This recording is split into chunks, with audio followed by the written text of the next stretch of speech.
Welcome to YOGATX. My name is Savannah, and today I'm sharing with you a balanced yoga practice where we're going to use your strength to come into your flexibility, develop some controlled range of motion, and see where that gets us. If you're interested in more videos like this and you want to get rid of the ads, get rid of the distractions, and just come into your practice and settle there, I encourage you to check out our yoga community, Yoga VIDA. I am personally so excited about it. I'm going to get to share some things that I haven't fully shared here, and it's going to be really fun. I think I'm going to enjoy it, and I think you will enjoy it as well. So check that out. But first, let's get to practice. Let's go ahead and come down to our hands and knees. And once you come down to your hands and knees, we're actually going to lower down to our forearms. Once you come down to your forearms, let's go ahead and flip the insides of your palms towards each other. So you can see my wrists are in line with my elbows. If you're having the sensation where your hands are coming in, go ahead and maybe use a block in between your hands or bring your elbows in to meet where the wrists are. So finding some of that external rotation, really pressing out through the palms of our hands. Ground down through your elbow points. So notice when I ground down through my elbow points, there is some width that comes into play across the back of my rib cage, across the back of my shoulders. From here, you're going to maintain that and slowly start to walk your knees back. Here, I'm going to untuck my toes, so when I press down through my shins, I find a little bit of what we call a posterior tilt of my pelvis, where my tailbone is now pointing behind me rather than up to the ceiling. Stay here, stay strong, walk your knees back. You're just going to come to that point where you're like, okay, I feel core here. Once you're here, it'll be really interesting for me watching this video after to see my alignment, but I'm going to try to talk you through what I would like to achieve here myself. Keep that posterior tilt of your tailbone, front of the abdomen hugging up towards your navel. While you maintain that, could you pull your chest forward just a little bit? Take a breath in. Take an exhale, navel to spine. Wiggle your knees back just a little bit more. Pause here for 4 breaths. In through the nose, out through pursed lips. As you breathe out through pursed lips, feel that low abdomen hug back up to the spine. 3 more breaths. Sorry, my breaths are long. I'm going to keep you here while my breaths are still going.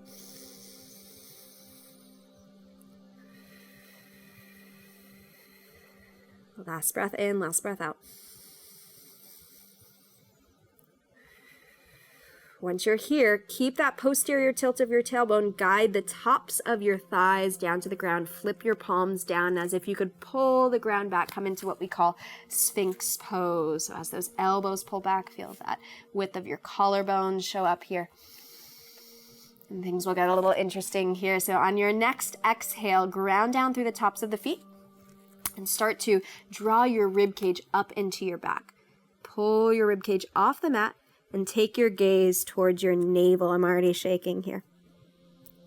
Breathe in, lower your hips. Slowly pull your chest away from your navel.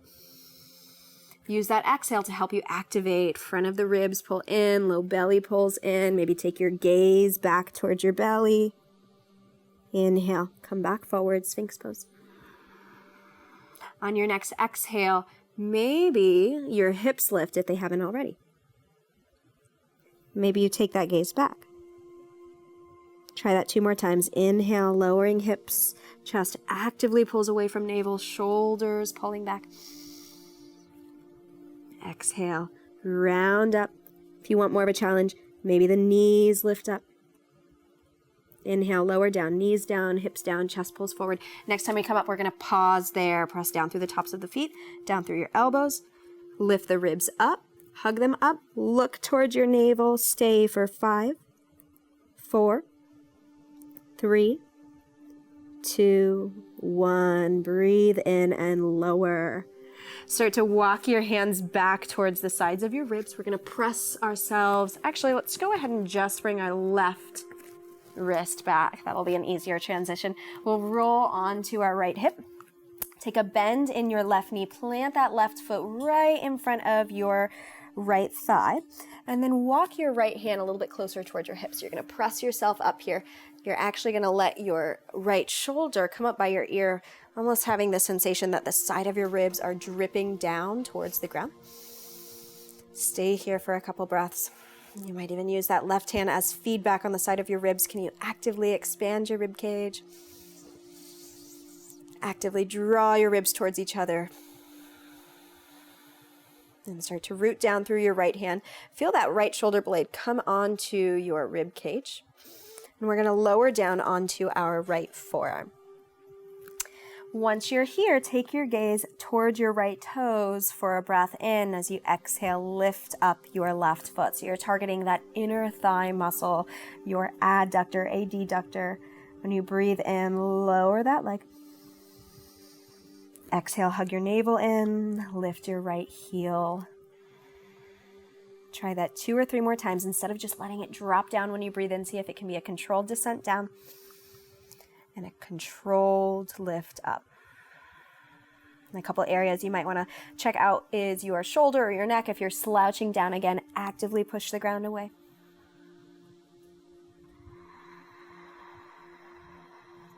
Last round, lift, hold, 2 breaths.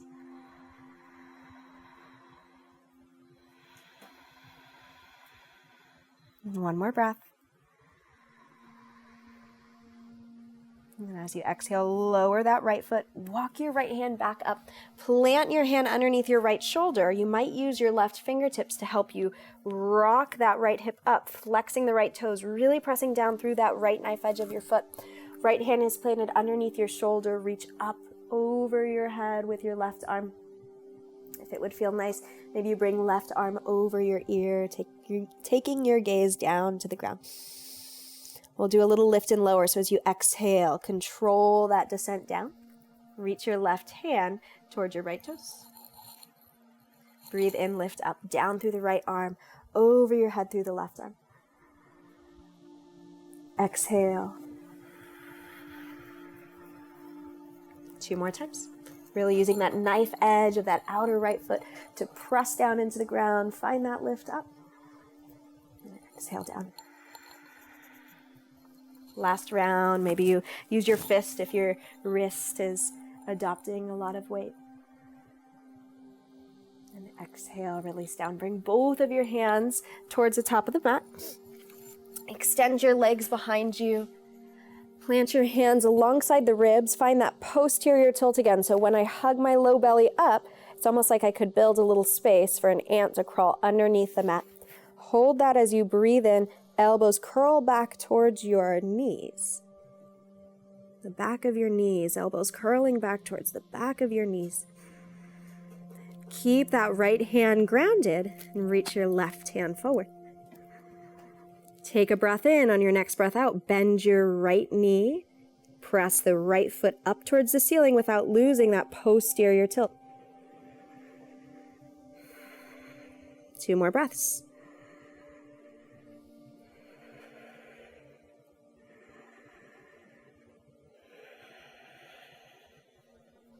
Lower your right hand, lower your right leg. Go ahead and pick your ribs off the mat. Press through the hands down through the knees. Tuck your toes. Take a downward facing dog here. Walk it out on the mat. Bend and straighten your knees.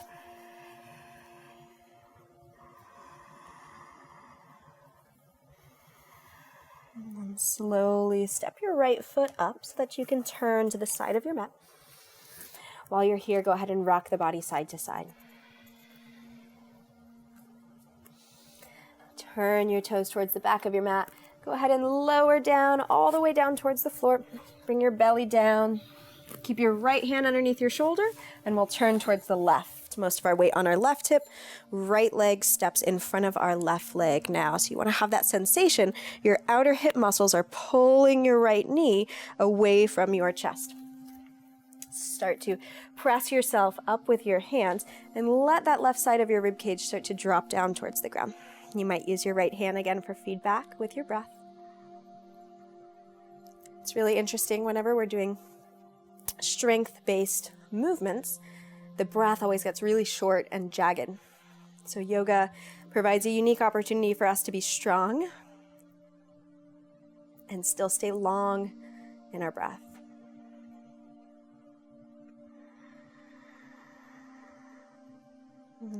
Lower back down to your left forearm. Stay strong through that right forearm, pressing the ground down. Maybe your right hand rests at your right hip, your right knee. Take a breath in, and on your exhale, left foot comes off the mat. Notice which side is more interesting, maybe a little bit more challenging, and when you breathe in, left leg lowers down. See if you can lift that left leg up on your exhale at the same speed you lower it down on your inhale. So there's a tension. Sometimes with strength, we power through, we run through walls.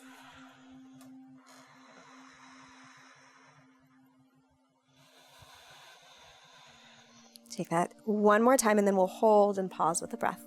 Exhale, left leg lifts up, 2 breaths in, 2 breaths out.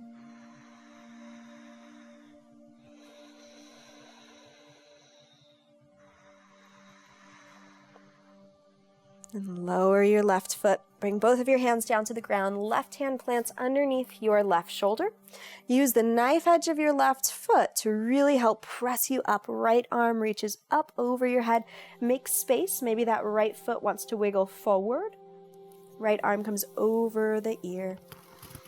Deep breath in, still pulling that right knee away from your chest. And as you exhale, slowly lower with control. So notice my left elbow could bend. My left knee is starting to bend as I come down, not locking any joints out. Breathing in, reach up, down through the left arm, down through the left knife edge of your foot as the right side of your body lengthens. So we've got that controlled lengthening in our body. 2 more rounds. Breathe in. Exhaling to lower. 1 more round. And breathe out as you lower. We'll come all the way down to our bellies. Extend your legs behind us. Plant your hands down.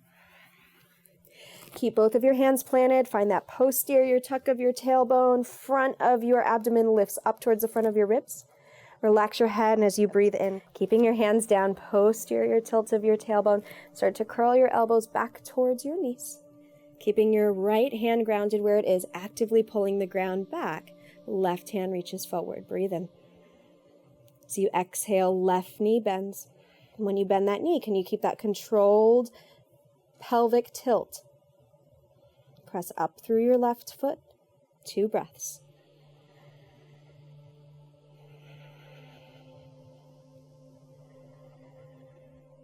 Lowering left foot, left hand. Keep the chest lifted up. Tops of your feet press down into the mat as you lift up to hands and knees. Exhale all the way back to child's pose. Give yourself a moment to pause here.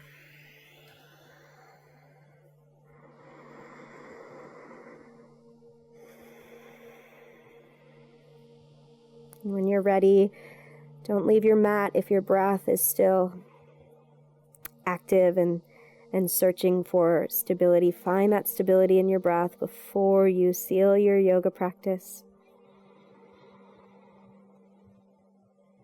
And when that breath, body awareness comes into the present moment, you can start to press yourself back up to a seat.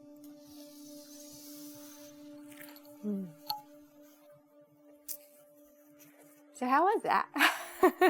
How did that go? There was a little bit of interesting stuff happening there. With your strength and flexibility and your pursuits in your yoga practice, remind yourself that your yoga practice doesn't always have to be responsible for your workout. So it's great if you feel like you want to come and use yoga-inspired movements to get stronger and more mobile in your body.